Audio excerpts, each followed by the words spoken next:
UGC अधिनियम act 1956 और इसके नए नियम।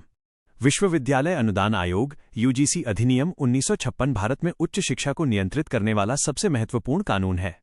सरकार ने हाल ही में राष्ट्रीय शिक्षा नीति NEP 2020 को लागू करने के लिए इसमें कई क्रांतिकारी बदलाव किए हैं। 1 यूजीसी अधिनियम की मुख्य धाराएं, सेक्शंस। इस कानून में कुछ ऐसी धाराएं हैं जो शिक्षा की व्यवस्था तय करती हैं। धारा 2, इसके तहत यूजीसी उन विश्वविद्यालयों की सूची तैयार करता है जो सरकार द्वारा मान्यता प्राप्त हैं। धारा 3, इसके तहत केंद्र सरकार किसी भी संस्थान को डीम्ड यूनिवर्सिटी का दर्जा दे सकती है। धारा 22, यह सबसे महत्वपूर्ण है। इसके अनुसार केवल यूजीसी द्वारा मान्यता प्राप्त विश्वविद्यालय ही छात्रों को डिग्री जैसे BA, BSc, MBA दे सकते हैं। कोई भी प्राइवेट कोचिंग या संस्थान अपनी मर्जी से डिग्री नहीं बांट सकता। धारा 23, कोई भी संस्थान तब तक अपने नाम के आगे यूनिवर्सिटी शब्द नहीं लिख सकता जब तक उसे यूजीसी से अनुमति न मिले। 2. हाल में आए नए बदलाव और एक्ट का विस्तार 2024-2026। यूजीसी ने समय के साथ अपने नियमों में जो सुधार किए हैं वे इस प्रकार हैं। Academic bank of credits ABC अब छात्रों के लिए डिजी लॉकर जैसा एक खाता होगा। यदि आप एक कॉलेज छोड़कर दूसरे में जाते हैं तो आपके पहले के अंक क्रेडिट्स वहां जुड़ जाएंगे। आपकी पढ़ाई बेकार नहीं जाएगी। एक साथ 2 डिग्री, ड्यूअल डिग्री। अब छात्र एक साथ 2 अलग अलग डिग्री प्रोग्राम कर सकते हैं, एक रेगुलर और एक ऑनलाइन या दोनों ऑनलाइन। विदेशी विश्वविद्यालय अब दुनिया की बड़ी यूनिवर्सिटीज भारत में अपने कैंपस खोल सकेंगी। इसके लिए यूजीसी ने setting up and operation of campuses of foreign higher educational institutions नियम लागू किया है। प्रोफेसर ऑफ प्रैक्टिस अब ऐसे विशेषज्ञ जिन्होंने PhD नहीं की है लेकिन उनके पास अपने क्षेत्र जैसे फिल्म, बिजनेस या इंजीनियरिंग का 15 साल का अनुभव है, वे भी यूनिवर्सिटी में प्रोफेसर बन सकते हैं। 3. फर्जी विश्वविद्यालयों फेक यूनिवर्सिटीज पर कार्रवाई। यूजीसी एक्ट की शक्तियों का उपयोग करते हुए आयोग हर साल एक सूची जारी करता है। यदि कोई संस्थान बिना मान्यता के डिग्री दे रहा है तो उस पर अब भारी जुर्माने का प्रावधान किया गया है। नए नियमों के अनुसार छात्रों को गुमराह करने वाले संस्थानों पर दंडात्मक कार्रवाई की जा सकती है। 4. यूजीसी के कार्य एक नज़र में। 1. मानक तय करना, पूरे देश में सिलेबस और परीक्षा का स्तर एक जैसा रखना। 2. फंड देना, सरकारी विश्वविद्यालयों और कॉलेजों को विकास के लिए पैसा देना। 3. नेट परीक्षा, कॉलेज में टीचर बनने के लिए योग्यता परीक्षा आयोजित करना। 4. गुणवत्ता जांच, ये देखना कि कॉलेज में लैब, लाइब्रेरी और टीचर सही हैं या नहीं। विश्वविद्यालय अनुदान आयोग यूजीसी ने 2026 की शुरुआत में उच्च शिक्षा संस्थानों में समानता का प्रोत्साहन promotion of equity in higher education institutions विनियम 2026 लागू किया है। ये कानून केवल कागजी कार्रवाई नहीं है बल्कि कॉलेजों और यूनिवर्सिटीज के काम करने के तरीके में एक बड़ा बदलाव है। आइए इसके मुख्य पहलुओं को विस्तार से समझते हैं। 1. मुख्य उद्देश्य, क्यों लाया गया ये नियम? इस कानून का प्राथमिक लक्ष्य कैंपस के भीतर जाति, धर्म, लिंग, भाषा, जन्मस्थान, शारीरिक अक्षमता या आर्थिक स्थिति के आधार पर होने वाले किसी भी प्रकार के भेदभाव को जड़ से खत्म करना है।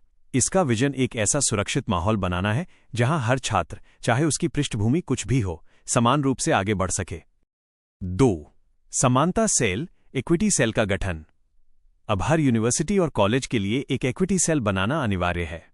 इसकी जिम्मेदारी होगी कैंपस में समावेशी, इंक्लूसिव माहौल बनाए रखना, भेदभाव की शिकायतों की जांच करना, वंचित वर्ग के छात्रों के लिए विशेष मार्गदर्शन और सहायता कार्यक्रम चलाना। 3. भेदभाव के खिलाफ सख्त कार्रवाई। नया कानून भेदभाव, डिस्क्रिमिनेशन की परिभाषा को और व्यापक बनाता है। इसमें शामिल हैं प्रवेश प्रक्रिया में पक्षपात, कक्षाओं में बैठने या सुविधाओं के उपयोग में भेदभाव, मौखिक या मानसिक उत्पीड़न जो किसी की पृष्ठभूमि से जुड़ा हो। संस्थानों को अब एंटी डिस्क्रिमिनेशन ऑफिसर्स नियुक्त करने होंगे। 4. इक्वल अपॉर्चुनिटी के लिए अनिवार्य कदम। संस्थानों को अब केवल निर्देश नहीं देने होंगे बल्कि ये ठोस कदम भी उठाने होंगे।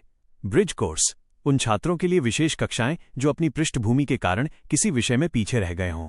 पहुंच योग्य कैंपस, दिव्यांग छात्रों के लिए रैंप, लिफ्ट और ब्रेल लिपि जैसी सुविधाओं का अनिवार्य होना। सेंसिटाइजेशन प्रोग्राम, प्रोफेसरों और कर्मचारियों के लिए नियमित ट्रेनिंग ताकि वे छात्रों के प्रति अधिक संवेदनशील बने। इस कानून का छात्रों पर क्या प्रभाव पड़ेगा? यह कानून छात्रों को एक मजबूत कानूनी सुरक्षा कवच देता है। अगर किसी छात्र को लगता है कि उसके साथ उसकी पहचान के आधार पर अन्याय हो रहा है, तो वो सीधे संस्थान के इक्विटी सेल या सीधे यूजीसी के पोर्टल पर शिकायत दर्ज करा सकता है। संस्थानों के लिए इन नियमों का पालन न करने पर उनकी मान्यता, एक्रेडिटेशन और ग्रांट रुकने का भी प्रावधान है। महत्वपूर्ण नोट: यह नियम 2024-25 के ड्राफ्ट प्रस्तावों का एक विकसित रूप है, जिसे अब 2026 में पूरी सख्ती के साथ लागू कर दिया गया है। नया यूजीसी कानून 2026 केवल नियम नहीं बनाता, बल्कि छात्रों को एक मजबूत शिकायत निवारण तंत्र, ग्रीवेंस रिड्रेसल मैकेनिज्म भी देता है। यदि किसी संस्थान में समानता के नियमों का उल्लंघन होता है, तो आप इन चरणों का पालन कर सकते हैं। शिकायत दर्ज करने की चरण दर चरण प्रक्रिया। 1. संस्थान के एंटी डिस्क्रिमिनेशन ऑफिसर से संपर्क करें। नए कानून के तहत हर कॉलेज और यूनिवर्सिटी में एक एंटी डिस्क्रिमिनेशन ऑफिसर एडीओ की नियुक्ति अनिवार्य है। पहला कदम: अपनी लिखित शिकायत एडीओ को सौंपें। समय सीमा: अधिकारी को शिकायत मिलने के 15 दिनों के भीतर जांच शुरू कर समाधान देना होगा। 2. इक्विटी सेल में अपील।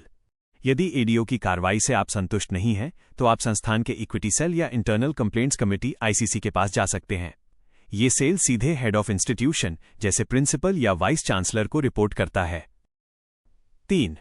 यूजीसी के ऑनलाइन पोर्टल का उपयोग सक्षम।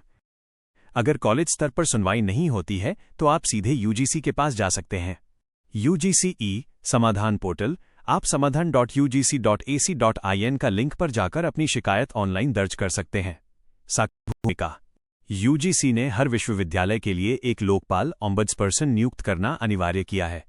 यदि विश्वविद्यालय प्रशासन आपकी बात नहीं सुनता, तो आप लोकपाल के पास अपील कर सकते हैं, जिनके पास स्वतंत्र रूप से निर्णय लेने की शक्ति होती है। यदि संस्थान दोषी पाया जाता है तो क्या होगा? यूजीसी ने इस कानून में दंडात्मक प्रावधान, प्यूनिटिव एक्शंस, बहुत कड़े रखे हैं। दोषी संस्थान पर यह कार्रवाई हो सकती है। अनुदान ग्रांट्स पर रोक: संस्थान को मिलने वाली सरकारी वित्तीय सहायता रोकी जा सकती है।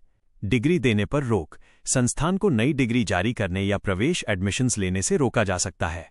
वेबसाइट पर सार्वजनिक नोटिस: यूजीसी अपनी वेबसाइट पर उस संस्थान का नाम डिफॉल्टर सूची में डाल सकता है, जिससे उसकी प्रतिष्ठा, रेपुटेशन पर असर पड़ेगा। शिकायत में क्या क्या शामिल करें? शिकायत दर्ज करते समय इन बातों का ध्यान रखें। तारीख और समय: घटना कब हुई? गवाह: क्या कोई और भी वहां मौजूद था? सबूत: यदि कोई ईमेल, मैसेज या ऑडियो रिकॉर्डिंग हो। स्पष्ट विवरण: भेदभाव का आधार क्या था? जाति, लिंग, भाषा आदि। क्या आप किसी